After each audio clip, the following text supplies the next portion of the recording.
Yo guys, I found this really cool way to make a wall dynamically react to displacement, so here's how you can do it. Alright, so let's make the landscape first. So start with the plane, scale it up, go into edit mode and add a bunch of subdivisions. Add the displacement modifier, press new and add clouds. And on the modifier, set the coordinates to object.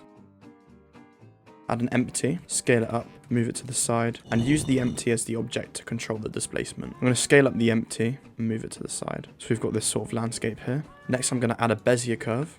I'm going to press tab and then I'm going to scale it along the y-axis by 0, just so it's a straight line. Next, add a shrink wrap modifier and select the landscape. Now it's a bit jagged, so I'm going to add a subdivision surface modifier. So now if I extrude this curve, it follows the mesh. Now let's add our wall. I'm going to add a basic cube just for demonstration purposes. Now subdivide this loads so it can deform. Select the cube and in edit mode, select the top half and assign this to a vertex group called top.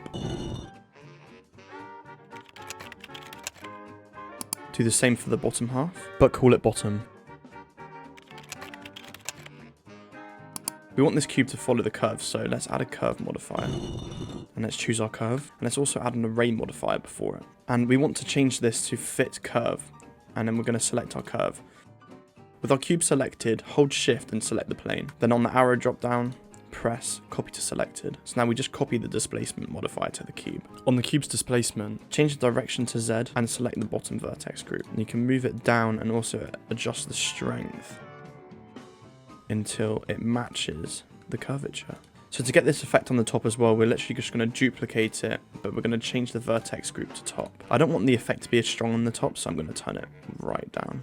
Make sure to apply the scale. You might need to readjust it after that. Now when we extrude the curve, it reacts to the ground below it. Make sure when you're extruding you hold Shift Z, or it might break like this.